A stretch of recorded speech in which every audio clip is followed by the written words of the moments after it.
Jeremiah Trotter Jr. is one of the top linebackers coming out of college this year, having NFL bloodlines.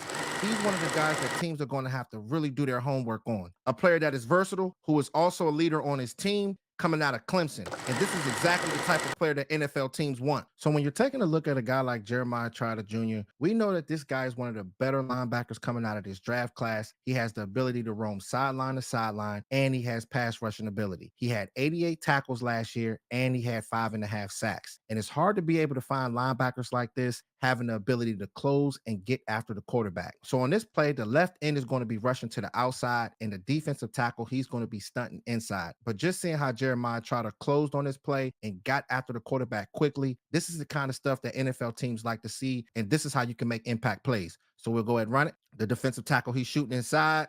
And zooming in on Jeremiah Trotter Jr., just being able to have the ability to get slippery just like that. Just being able to just have that one certain move right there. All it takes is 1 second to be able to close and get to the quarterback, but forcing not only one, but two guys to miss like this and having that closing speed to be able to get after the quarterback. You love to see stuff like this, Football Nation.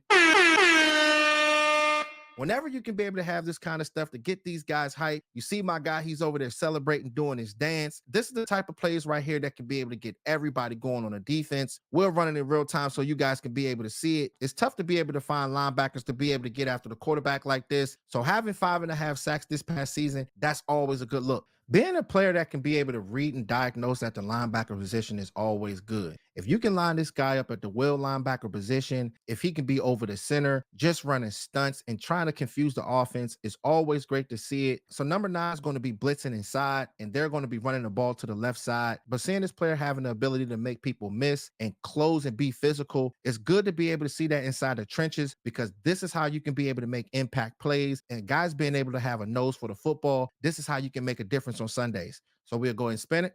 Number 9, he's blitzing. And seeing Trotter just being able to just make that one step right there and go right to the left. So, I mean, he gave him a quick rock step right there.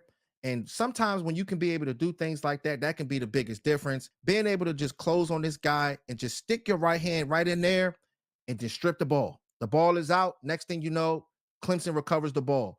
So whenever you have this type of energy at that linebacker position, if you're lining up over the center, if you're at that will linebacker position, blitzing these guys, this guy has shown a lot on tape that he can be one of the biggest difference makers. And if you can be able to make a move like that against the center so quickly and get inside the interior and be able to finish a play, it's always good to see. So on this play, it ended up being a bad play on Trotter Jr. He's not the perfect prospect. He's going to have to get stronger once he gets to the league, but sometimes he can be overly aggressive on certain plays. And if these centers and guards can be able to get his hands on him, they can be able to wash him out of plays quickly. And they're going to make a big time run on this play for a touchdown. The center's going to pull to the left, get his hands on him, and completely remove him to the left side. So these are the type of plays that you don't want to happen. So we'll go ahead and run it.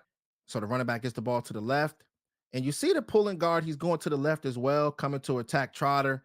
And watching Trotter's movements, he's going to the left a little bit too much, making it easier for the center to remove him out the play.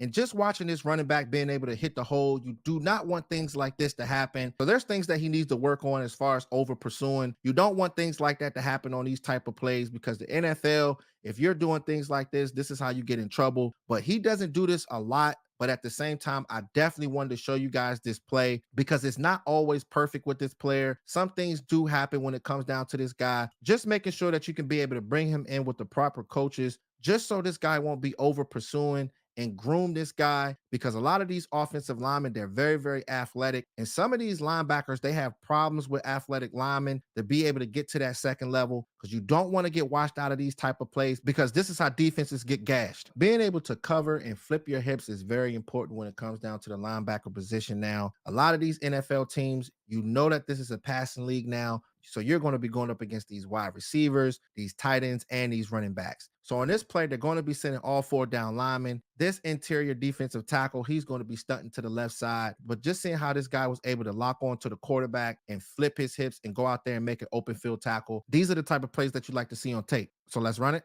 So just watching him flip his hips like this, just showing his athleticism. I mean, it's good to be able to see this guy flipping his hips and just attacking the ball. He didn't get there in time, but he lowered the boom. Things like this is always good when you can be able to make open field tackles.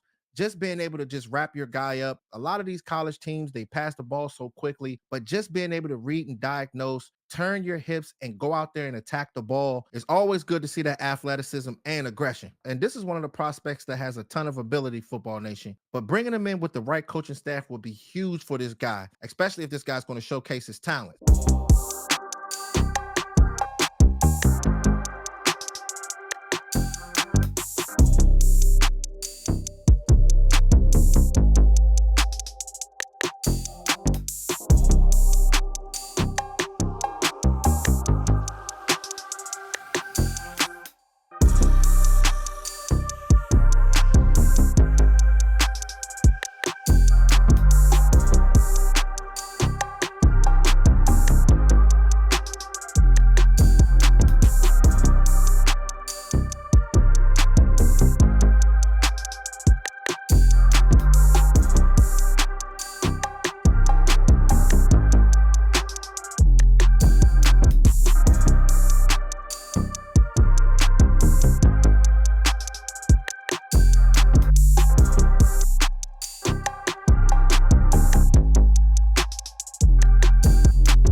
So on this final play here, it was another one of those good plays where he was able to get away from the offensive lineman and get to the ball carrier. And he showed this all throughout his career, all the tape that I watched on all 22 and playing in the ACC, just being a guy that's been doing this year in and year out and being a starter since his sophomore season. It's good to be able to put in that work and just do it consistently. And this guy did that. So we'll go ahead and run it. So the running back's chopping his feet. I've never seen that. And just looking at this guy get off the ball, look at number 62, the way that he just made a sudden movement like that. Do y'all see that movement that he did right there? Usually, whenever you can be able to do that, I mean, you can get inside so quickly. And just seeing this stuff on tape, I definitely had to show you guys this play because just to be a slick, slippery guy like that and still be physical at the same time, close in and make a tackle. This is great to be able to see this from this type of guy. Having that vision and physicality is always good. One thing about the NFL scouts, they got to pay attention to NFL bloodlines. And his father played in the league for 15 years. And when you're thinking about the Bosa brothers, you're thinking about the Watt brothers, the Diggs brothers, Asante Samuels and his father, Joey Porter Jr. and Joey Porter Sr. You go get these guys because NFL bloodlines is a big time deal. These guys go out there and make a difference. I know that this guy is not the perfect prospect. He needs to get stronger. Sometimes he gets washed out of plays, but if you can put this guy in a perfect position, he can be able to read and diagnose, and he has a knack for getting to the ball. And it's hard to be able to find these players, especially having the ability to be able to get sacks. This guy could possibly be there in the second round this year, but it just depends on how this guy's going to test at the NFL scouting combine. But just being able to see a player that could be able to just be an impact guy, and we will be breaking all these college players down just like this all throughout the spring, offense and defense. So we'll see if this guy has what it takes to make a difference. So make sure y'all like, share, and subscribe and hit that notification bell because the way the YouTube algorithm works, if you don't hit it, you'll miss on fire live streams and unique breakdowns. All right, Football Nation. Talk to y'all soon. Gone.